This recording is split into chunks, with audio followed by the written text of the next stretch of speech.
E estamos de volta com o BBcast, o seu podcast de automobilismo e outras nerds. No episódio de hoje vamos falar sobre o E-Prix da Cidade do México.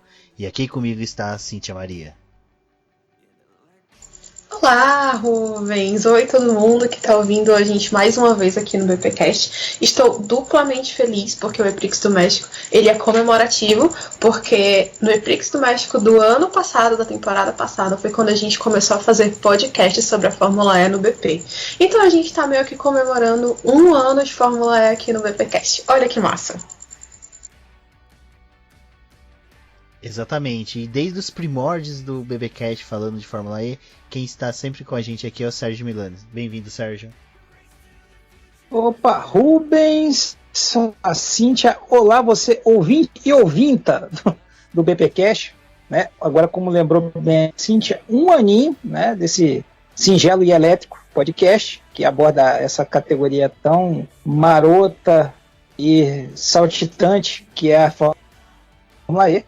Né? E justamente de um GP, de um E-Prix do México ao outro. Né? Vamos falar um pouco sobre essa corrida que aconteceu esse fim de semana, que, para variar, foi bem animada.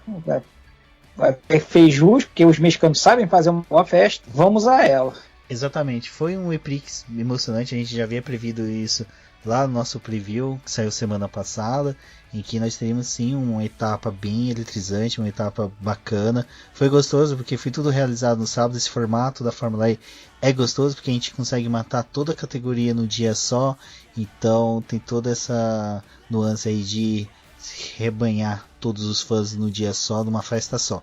Bom, mas antes de prosseguirmos, vamos agradecer aos nossos apoiadores, aqueles que contribuem mensalmente com o Boletim do Paddock, por meio da nossa plataforma de apoio financiamento coletivo e contínuo do Apoie. São eles: Ricardo Bannerman, Maia Barbosa, Eliezer Teixeira, Luiz Félix, Arthur Felipe, Rafael Celone, Will Mesquita, Antônio Santos, Rogério Froner, Helena Lisboa, Cássio Machado, Carlos Del Valle, Bruno Vale, Eric Nemes, Bruno Chinozaki, Alberto Xavier, Will Bueno, Ricardo Silva, Beto Correia, Fabrício Cavalcante, Arthur Apóstolo, Sérgio Milani, Melquiades Veloso, Micael Souza, Ezequiel Bale, Silney Messi, Rafael Arilho, Rafael Carvalho, Fábio Ramiro e Maria Ângela, que, se você está no Twitter, é Petrohead, fã de automobilismo, e não segue a Mari e não recebe bom dia no dia de GP de Fórmula 1 ou de um E-Prix da Fórmula E, saiba que você está totalmente errado no Twitter. Recomendo que você siga a Mari.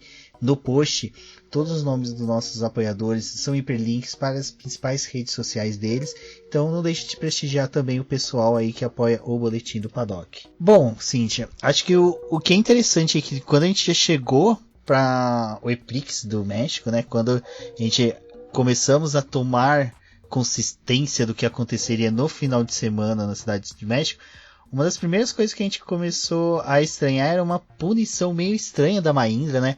A Mahindra misteriosamente se autopuniu assim mesmo. Ela descobriu um formato de punição ali que não era conhecida. Eu acho que desde o Império Romano, eu acho que desde os astecas, vamos pegar algo da cultura regional ali dos mexicanos. Eu acho que desde as culturas astecas não havia uma punição tão estranha, tão bizarra no México quanto essa que a Mahindra tomou. Eu confesso que quando eu vi essa... Oh, desculpa, Milani. Eu confesso que eu vi essa... Não, mas eu confesso que quando eu vi essa punição, eu pensei, os caras vão largar lá de Cancún, cara. Vão largar lá de Tandamandapo, uma coisa do tipo, porque foi uma coisa assim, realmente assim, esdrúxula, né? Não, eu ia dizer que desde que começaram a descobrir o caminho das Índias, que nunca se viu um negócio tão bizarro desse jeito. Por aí mesmo. Acho que o Colombo deixou isso lá, lá o pessoal, Pizarro deixou lá, né? Montezuma, talvez, assim, ó, que essa aí foi de quebrar o coco. Pois é, então, para quem não está entendendo direito o que a gente está falando, o que aconteceu? A Mahindra, ela conseguiu ser punida pelos dois carros, né? Porque eles trocaram o câmbio dos dois carros. E aí o que aconteceu? Eles perderam 40 punições no grid. Posições, e ainda tomaram... Oi? Desculpa. Posições, 40 eu posições. Eu falei o quê? 40 punições, você já tá querendo a punição demais pro cara. Desculpa, eu falei, desculpa, gente, 40 posições. A Cíntia já tá entregando, tipo, martelo pra piloto, bater um do outro, pra cap, falando, bate um, chuta um outro, aí que eu tenho que riscar 40 punições. Qual que é? Xinga. Prender a alma do indivíduo no cockpit do Lotter. Algumas coisas assim do tipo. Ai, gente, eu ganhei lá a gongada do BPcast, muito bom. Sim, então, eles tomaram uma punição de 40 posições e ainda levaram um stop and go. Bizarrices. O Milani estava até explicando melhor, detalhando melhor pra gente como funciona. E aí, como eu sei que ele vai explicar muito melhor do que eu vou deixar ele dar a explicação direitinho pra vocês agora. Mas saibam que é bizarro. Vai, Milani. Não, obrigado. Então, o que assim, a caixa de câmbio, né? O Fórmula E, ele tem uma caixa de câmbio, entre aspas, vamos dizer assim. Ela faz parte do trem de força do carro. Então, isso aí, como lá no regulamento prevê, tem algumas áreas que, para controle, você tem uns lacres que não podem ser mexidos. Então, a nossa querida Mahindra descobriu um problema e simplesmente foi lá e arrebentou os lacres. Né? Foi uma punição totalmente pensada. Eles chegaram, olha, tá bom, nós vamos romper o lacre e seja o que Deus quiser. A dona Fia chegou para ela, vocês sabem que vocês vão tomar essa punição. Beleza. Então foi totalmente aquela coisa assim, olha, eu vou saltar do penhasco. Você vai saltar do penhasco, beleza? Vou, tenho total ciência disso. Né? Então foi por isso essa punição aí de 40 posições para Bahia. Lembra muito aquela história da quem acompanha a Fórmula 1, quando naquela época que a McLaren estava com a Honda, trocava motor a 3x4, então era 50 posições atrás, 69 posições, aquelas coisas sensacionais que tinham que pagar, sendo que no máximo só cumpriam largado no final do grid, né? Então ficou meio aquela coisa assim, mais pedagógico do que outra coisa. Sim, pedagógico e simbólico. Eu acho que o Van Dorn ficou com um momento nostálgico ali na hora que viu no briefing essa punição, porque ele ficou pensando, né? Tipo, putz, na minha época a gente só tomava no máximo 32 punições. A badge de 40, nós não conseguimos isso na Fórmula E. E o Van Dorn que chegava, né, como líder do campeonato, acho que a gente tinha uma boa perspectiva dele, mas não foi se concretizando isso, mas vamos conversar mais pra frente. Ô Cíntia, eu acho que os treinos livres, vamos dar só uma passadinha só pra situar, porque como eu falei pro pessoal, a Fórmula E decide tudo no mesmo dia, né? Ela decide toda a execução da peça deles lá, tudo no mesmo dia. Então os treinos livres foram pela manhã, foram bem tranquilos, né, Cíntia?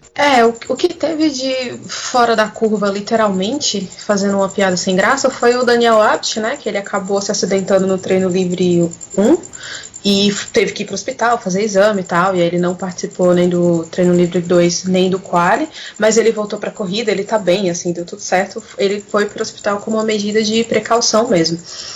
E a gente tava falando da Mahindra, e é meio irônico, de certa forma, que eles tenham sido punidos, porque eles andaram bem no treino livre 1, entendeu? No primeiro treino da manhã. Tudo bem, eles já tinham trocado e tal, porque eles descobriram o problema, né? Tiveram que romper esse lacre e fazer essa troca ainda na sexta-feira, depois do shakedown. Que para quem não está habituado, o shakedown é um mini treinozinho que acontece na sexta-feira, que o pessoal nem marca tempo nem nada, é só para saber se os carros estão funcionando direitinho. E os carros ficam na pista durante uns 10 minutos, assim, coisa super básica. Aí tem uma transmissão de meia hora que acontece no YouTube, que é muito legal, quem não viu ainda deveria ver, que é bem legal. E aí foi quando eles descobriram que tinham que fazer essa troca de peça. E aí o que aconteceu? No treino livre 1, né, da manhã, mais cedinho, o Verlaine terminou em segundo lugar e o D'Ambrosio em terceiro. Então, assim, a Mahindra, ela tava com um ritmo bom. Tanto que, durante a corrida mesmo, eles largaram lá de trás, mas conseguiram chegar em, tipo, 9º e 10º, entendeu? Então, eles poderiam realmente ter tido um desempenho muito bom, um resultado muito melhor, sei lá, de repente terminado ali em 4º, 5º lugar, não sei, né? Vai saber, nunca saberemos agora. O treino livre 2, ele acontece um pouco depois do primeiro, porque como o Rubens falou, é tudo no mesmo dia. E nele realmente não aconteceu nada de muito absurdo. O Bird foi quem terminou na frente, e aí seguido pelo Da Costa e pelo Evans, e como vocês já sabem, Da Costa e Evans estavam no pódio. O Bird também estaria, né, se ele, alerta de spoiler, se ele não tivesse batido lá durante a prova. E aí a gente teve o Quali e a Super Pole, que pra mim foi surpreendente. Porque eu duvido que alguém tenha colocado André Lotterer na pole position. O Rubens, não diga que você fez isso, porque eu sei que você não fez. E eu sei que você torce pra Porsche. Porque não tem ninguém que tenha colocado André Lotterer na Porsche. Principalmente com aquele temporal absurdo que ele fez. Que volta incrível que este homem fez naquela Super Pole, né? E é muito bom isso, assim, da gente ver a Porsche andando ali por cima, sabe? Para ser essa novidade que tá incomodando, entendeu? Que se mostra forte, que as equipes têm que ficar de olho. Eu acho isso muito massa. Exato, acho que ninguém mesmo apostou nele, acho que nem mesmo o pessoal da própria Porsche, porque foi a primeira pole da equipe, né? Uma equipe estreante. E foi uma volta assim, eu mesmo confesso que na hora que eu tava acompanhando eu ainda sou meio perdido, desculpa o termo que eu vou usar, meio cabaço com o quali da Fórmula E, que na hora que eu vi eu ainda fiquei assim pensando, tem pelo menos mais um lá, né, o pessoal tem mais uma tentativa, possível o Lotterer conseguir essa pole, e quando eu vi que não, que era definitiva, eu comecei a procurar algo falho, eu falei, não, ele deve ter deixado metade da carenagem, deve estar bem mais leve, usado potência máxima. Mas assim, foi um afago, né, no ego da Porsche que conseguiu isso. Ela que tá tomando um baile aí da Mercedes no campeonato, como duas estreantes, vamos por dessa forma, tirando, é lógico, todos os revertresses que a Mercedes teve aí de vantagens por começar a temporada como capitando, né, uma equipe já antiga. Mas foi legal. O Sérgio Milani também ficou surpreso ou também apostou aí as fichas dele no Lotterer? Não, isso aí pra mim foi um verdadeiro assombro. E você pegando a volta dele, você foi como se diz, um temporal, né? Conseguiu ali uma volta muito boa e realmente, como a Cíntia pontuou bem, para ficar contente, ainda mais vendo a Porsche do jeito que ela fez o projeto dela vindo do zero, né? Teve problemas aí, mas você está mostrando que ela tem um potencial grande ali. Tem que, talvez, estar ali com problema de juventude, essa coisa toda, né? Mas você nunca pode desmerecer, né? Bem, mas você descartar o que a Porsche pode fazer. Então, isso aí foi um ótimo, uma injeção grande aí de ânimo para eles, né? Começaram aí um pouquinho, teve aí um começo um pouco turbulento, e a gente tem que agora começar a considerar a Porsche até o final da temporada, vindo aí para tentar aí alguma coisa alguma coisa mais firme em relação a desempenho. Mas foi muito interessante essa performance do Lotterer. Exato, mas eu acho que a única diferença é que a Porsche e o André Lotterer eles têm que combinar melhor com o resto do grid, porque, como a Cintia até mesmo ressaltou muito bem no review que ela fez no texto que nós publicamos do Boletim do Paddock, foi que o Mitch Evans deu literalmente um pulo do gato, né, com a Jaguar, conseguiu abocanhar ali a liderança. Já vamos entrar na corrida. E, Cintia, o que foi essa largada do Mitch Evans? Quem esperava que ele fosse tão audacioso assim para desafiar o Lotterer antes daquela primeira curva, que depois eu quero conversar sobre ela com o Milani. Foi assim uma largada bem gostosa. Eu acho que assim uma das que mais posso dizer assim, deu um entusiasmo para acompanharmos o resto da corrida que já tivemos na Fórmula E. Então, eu tô começando a desconfiar que o Mitch Evans tem um sério problema quando ele vê o André Lotterer na pole position.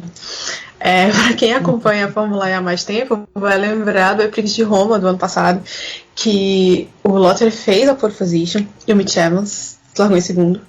E o Mitch Evans fez uma perseguição ao Lotterer até mais ou menos metade da prova, quando ele conseguiu fazer aquela ultrapassagem que foi milimetricamente calculada, e ele conseguiu passar e ganhou a corrida. E aí, só que dessa vez ele se adiantou e resolveu tudo na primeira curva, né? E que, aliás, aquela área de escape ali foi muito visitada durante a prova. E ainda bem que tinha aquela área de escape, né? Ainda bem que eles conseguiram colocar ali, porque senão a corrida do Lottery teria terminado ali mesmo, uma barreira, um muro, alguma coisa ali, porque ele realmente saiu do traçado, né? Tanto que quando ele voltou, ele acabou perdendo de cara umas 3 posições e depois ele acabou perdendo mais algumas, né? Mas a manobra do Mitch Evans, ela foi muito... Eu não quero dizer agressiva, mas ela acabou sendo agressiva, assim, acho que ela foi muito aguerrida, ela foi muito forçada, porque ele realmente forçou o André Lottery pra fora, e eu confesso pra vocês que eu me surpreendi de ele não ter sido punido, ainda bem, né, porque a gente sabe que o pessoal, os fiscais ali da Fórmula 1, eles são meio cri-cris com essas coisas, mas realmente uma bela manobra, uma pena que o Lottery acabou se tocando com uma Mercedes, se eu não me engano, foi com o Van Dorn quando ele voltou pra pista, e foi o que desencadeou o problema que ele teve mais à frente na prova, que foi muito parecido com o que o Vergne teve lá em Santiago, que aquela parte da proteção do pneu, o pneu dianteiro direito dele, ficou lá balançando e no meio da prova começou a encostar no pneu e subiu aquele fumaceiro maldito e ele teve que abandonar. Assim, ele foi trocar o bico, mas voltou muito atrás e acabou não terminando a prova, né? Uma pena para ele, porque para mim ele é um dos caras que merece uma primeira vitória nessa temporada ainda, junto com o Verlaine. E parabéns pro Mitch Evans, né, que soube exatamente como fazer, e ele teve realmente uma vitória, assim, ele não foi ameaçado praticamente em nenhum momento. Na minha cabeça, sabe, ele tava dirigindo assim, encostado no banco com os braços atrás da cabeça e as pernas em cima do cockpit, só fazendo o giro lá do volante, sabe? Na minha cabeça ele tava desse jeito, porque ele teve a corrida mais tranquila dos últimos tempos da Fórmula E. Então, parabéns realmente pro Mitch Evans. Não, então, isso aí realmente, acho que ele conseguiu, ele jogou tudo ali na largada, ele conseguiu fazer um ótimo pulo ali, provavelmente deve ter liberado o máximo de energia ali para conseguir dar aquela estilingada, e não acho que ele não tinha também, apesar de ser cri-cri, foi um lance de corrida, você botou de lado, o Lottery jogou firme, que é uma coisa normal dele, e acabou saindo perdendo, estava do lado de fora e acabou espalhando. Normal, segue o jogo. Até essa observação que o Rubens tinha feito, eu achei que a situação que eles fizeram esse ano ficou um pouco melhor, né? Você teve ali continuou um pouco o buraco de agulha, aquela primeira curva, mas ficou um pouco melhor resolvido, né? Você conseguia ali, você teve ali gente visitando muito, porque você vinha ali chutado da reta, ainda mais tendo o agravante de ter tirado a chicane da pedal, então você vinha muito mais rápido, então para você reduzir ali realmente era muito complicado, mas foi uma corrida irrepreensível do Mitch Evans, né? E a gente também tem que bater palmas, dessa vez a gente já criticou algumas vezes da Jaguar. A Jaguar parece que encontrou o caminho dela em relação ao carro, porque você via que nas temporadas anteriores até tinha um potencial, mas só que eles tinham muito problema de aquecimento de bateria.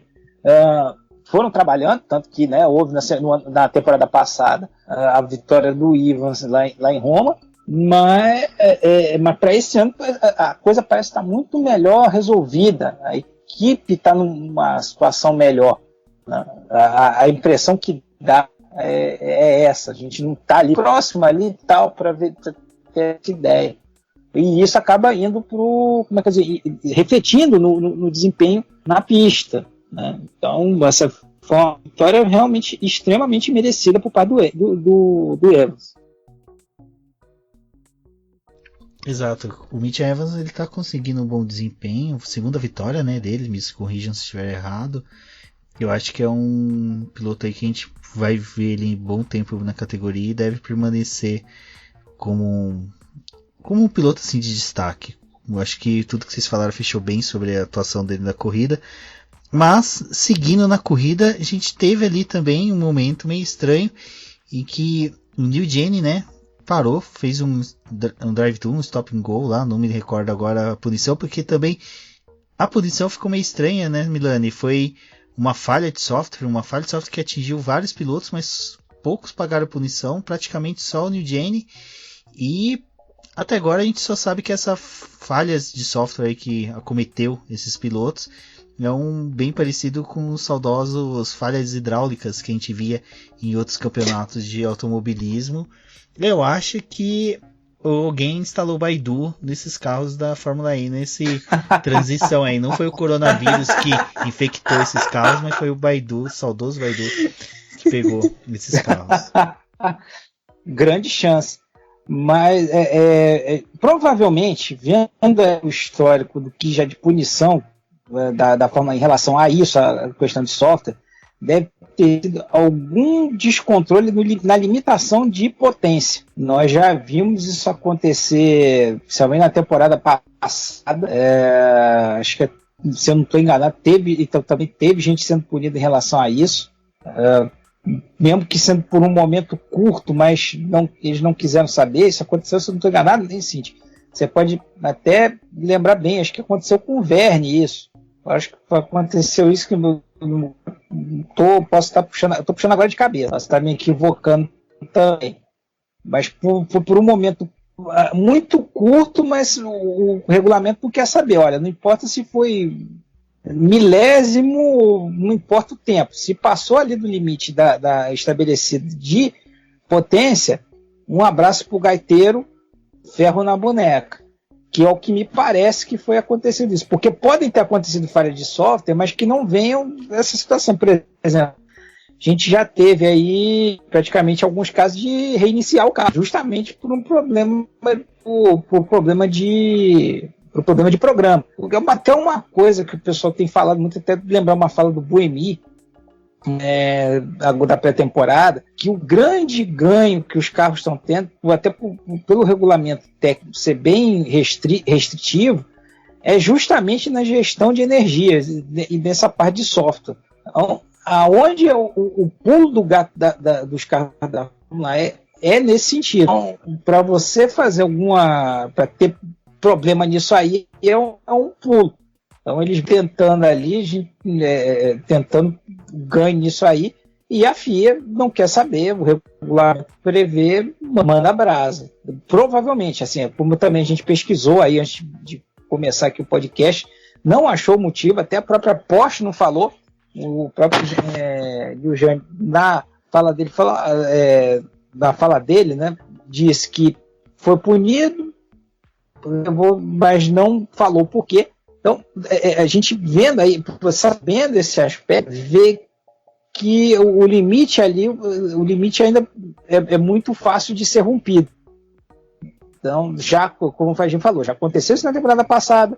Então, a gente está vendo isso acontecer agora e provavelmente vai continuar encarando muito isso aí. Porque sempre vai ter alguma coisinha, algum pulo do gato que o pessoal vai tentar para conseguir chegar na frente, né? Não, total. Realmente, o Buemi, ele falou assim, com toda a propriedade do mundo, vamos lá, a gente pode colocar desse jeito, porque realmente o que diferencia um carro da Fórmula E de uma equipe para outra é justamente o software que essa equipe consegue desenvolver. Porque os carros, fisicamente, eles são basicamente iguais. Os carros da Fórmula E não têm muita influência aerodinâmica, o pneu é o mesmo para todo mundo. Onde é que vão estar as diferenças? No software e no piloto. Né? Então, e inclusive eu acho que eu vi até recentemente o Lucas de Graça falando que o volante de um carro da Fórmula E, ele é o mesmo para todo mundo. O que vai mudar de uma equipe para outra, de um piloto para outro, é a função que determinado botão vai ter dentro do software, entendeu? Assim, relacionado ao software. Então, não é igual na Fórmula 1, que cada um tem o seu volante diferente. Na Fórmula E até isso é igual. Então, quem consegue desenvolver o melhor software, que não baixa o Baidu quando vai fazer a atualização e não fica lá com o antivírus deixando tudo lento, é que vai se dar melhor, entendeu? Então, essas situações de software são até comuns mesmo, né? E realmente às vezes acontece um bug aí qualquer e rola isso que você falou de eles perderem a mão aí no gerenciamento de energia. Nessa corrida mesmo, o James Calado ele foi punido também por um problema de software, provavelmente o mesmo problema que o Neil Gianni teve, porque ele foi punido da mesma forma. Só que eles também não disseram o que foi que aconteceu, que problema foi esse, só disseram que tinha um problema, né? Então a gente tem que ficar aguardando mesmo pelas próximas atualizações, porque ninguém sabe ainda, né? A gente só sabe que assim, a história do Chicó, né? Não sei, só sei que foi assim. Mas como essa do Werner, eu vou te confessar que eu também não lembro, mas vamos ver se a gente consegue, sei lá, apurar e ver num outro episódio. Bom, e após essas punições que nós também tivemos dos carros da Mahindra, como o Sérgio já explicou que houve as punições, a gente teve um acidente do Nico Miller que bateu ali após a curva 1, que é o que eu queria falar com o Milani. Eu acho essa curva 1 muito fechada, ela força mesmo os pilotos a quase beijar aquela soft wall, mas algo que foi interessante que pela primeira vez a gente teve, né, a redução da capacidade das baterias em 5 kW de potência em decorrência da paralisação, né? Foi a primeira vez que nós vimos isso. Eu queria saber de vocês, o que vocês acham dessa redução? Eu, no meu ver, eu não gostei muito, porque eu acho que poderia ser como poderia dizer, um acréscimo a mais até para poder deixar os pilotos mais à vontade para ter uma gama maior de estratégia, mas só que de estratégia um pouco mais agressiva. O que vocês veem disso? Ou eu estou novamente delirando sobre as questões filosóficas imensuráveis da Fórmula E? Não, você não está delirando, fica tranquilo, tá? Eu também, quando isso foi instituído, eu confesso também que eu não vi com bons olhos, mas até se entende, né? Grosseiramente, vamos botar, a gente seria como você chegar, olha, vamos colocar agora para quem acompanha a corrida de carro pensar, tá bom, a corrida vai parar, eu vou tirar a gasolina do teu tanque. Ou seja, acaba sendo mais um complicador para o processo. Eu entendo, assim, se você for pensar com a lógica normal, falar, para que eu vou mexer em capacidade? Né? Seria aquela coisa, bom, então vamos parar a corrida, não vou permitir que seja reabastecido. Ou trocar pneu, fazendo essa analogia com outras categorias. Então, no caso da Fórmula E, seria o quê? Tá bom, a gente vai parar, você não vai poder recarregar a tua bateria. Eles resolveram colocar isso como um elemento justamente para embolar um pouco mais o medidor. Você já não tem mais... antes você tinha a troca de carro, parou. Aí foi depois introduzida o modo ataque, né? Aí é a minha grande restrição também, que é essa coisa de você poder ter que usar os dois modos ataque. Mas a gente já falou isso outros tempos, eu não vou querer soar aqui repetitivo, né? Então, isso acabou sendo... eu vejo muito mais como um elemento para tornar a coisa mais eletrizante, né? Mas, embora também não concorde com isso, mas entenda a situação. E com relação, então, àquela primeira curva, que a gente falou um pouquinho tempo atrás, eu achei que esse ano eles fizeram uma situação um pouquinho melhor. Mas a gente tem que lembrar, até foi assunto também que nós já conversamos aqui, eles têm que fazer esse tipo também de curva pensando na regeneração de bateria, né? Então, a gente também tem que pensar que houve mudança no traçado, o traçado ficou maior, o traçado ficou mais rápido, ou seja, gasta-se mais. Para você fazer alguma compensação, teria que você colocar freadas mais fortes.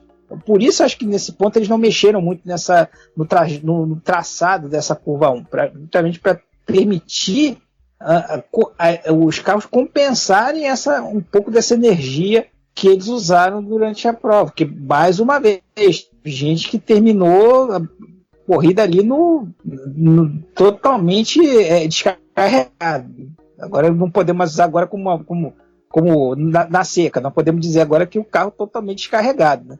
Daqui a pouco vamos começar a desenvolver talvez um power bank aí, né, para você, justamente como no celular, você vai lá, liga, liga o USB e quem sabe consegue ali pelo menos mais 1 ou 2% para terminar a corrida.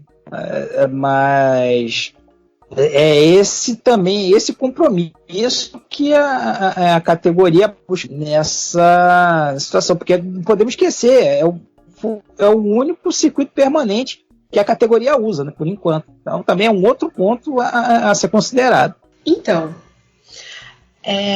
eu tava ouvindo vocês conversando e eu confesso que eu não tenho ainda uma opinião formada sobre esse assunto. Eu não sou capaz de opinar fazendo a Glória Pires. Porque me parece justo, mas é muito complicado quando... Eu fiquei com essa mesma sensação, Rubens, de ver... é a primeira vez que a gente tá vendo. Uau, vamos ver se dá certo. E eu fiquei muito aflita no final, quando eu vi, assim, última volta, 2% de bateria, 1% de bateria. Eu falei, gente, não vai dar. Ninguém vai terminar. Vai ficar todo mundo paradinho, assim, na fila. E aí eles vão dar a vitória para quem conseguir descer do carro mais rápido e empurrando, né? Porque eu fiquei com essa sensação mesmo. Então, assim, eu confesso pra vocês que eu ainda não sei o que achar, de verdade. Parece legal, assim, parece ser atrativo, ser mais um ponto de estratégia, mais uma coisa pra se preocupar, mas assim, foi no limite mesmo. Você pensar que aqueles 5 kW poderiam ter dado um respiro maior no final, e realmente teve gente que chegou ali no 0.2, entendeu? Então isso me deixou com aquele friozinho na espinha, assim, sabe? Mas isso é bom, isso é ruim, não sei, assim, é bom e é ruim, mas por quê? Eu assim, confesso pra você que eu ainda não consegui organizar minhas ideias direito com relação a isso. Vou pensar mais, e aí quando acontecer de novo, talvez eu consiga me posicionar melhor. São questionamentos que a gente vai levar ao longo da temporada. Mas acho que um questionamento que a gente pode até fazer agora é essa nova moda do Lucas de Grassi de fazer corridas de recuperação. Acho que ele tomou gosto, mas alguém tem que avisar para ele que é meio difícil ele chegar no pódio buscando, né, uma corrida de recuperação, sempre recuperação.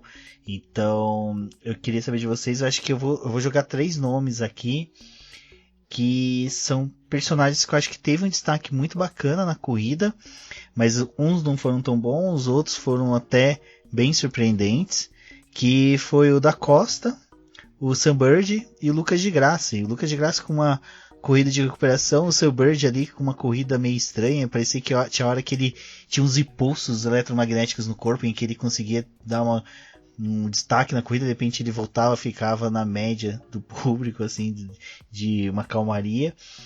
E o da Costa, que assim, foi muito aguerrido, eu acho que foi um destaque excelente para a corrida. Eu acho que aquela raiva da última corrida, dele ter, sabe, batido na trave, ter toda aquela questão toda de ter tido discussão dentro da equipe, fez com que ele ficasse um piloto bem faca nos dentes.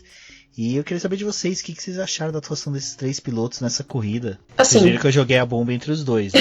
Eu vi sim, percebi. Quem conseguiu normal, né? aparentar Estamos de olho nisso. Estamos de olho nisso. Vamos lá. Mais uma vez o Rubens jogando bom. Então, vou começar com o Lucas, tá? O de Grassi, geralmente ele cai naquela história do grupo em que ele está se classificando, entendeu? Tem a divisão dos grupos lá, grupo 1, 2, 3 e 4, que vai de acordo com a posição dos pilotos na tabela do campeonato. E o que aconteceu? O de Grassi, ele chegou no México em 5º lugar, então ele já sabia que ele estaria no grupo 1. E aí quem vai para a pista primeiro pega a pista suja. E na teoria, pista suja, piores condições, não vai ter tanta aderência, vai ter escorregadia. Então, na teoria, não vai ter um desempenho tão legal assim. Tem exceções? Tem exceções, como o próprio Sam Bird foi nessa classificação, né? Ele estava no grupo 1 e conseguiu para a Superpole, que foi uma coisa que já aconteceu com o de Grassi em outras etapas da Fórmula E. Que até um dado interessante que eu postei um pouco antes aliás, um pouco antes não, postei na sexta-feira, que O de Graça ele é o segundo maior vencedor da Fórmula E. Ele está em mais de 50% dos pódios da categoria, mas ele só tem 3 pole positions, justamente por conta do sistema de classificação, né? Então, o que acontece? Ele acaba, geralmente, se classificando mal, indo lá para trás, e aí não tem jeito, tem que fazer corrida de recuperação mesmo, e aí, meu filho, abraço.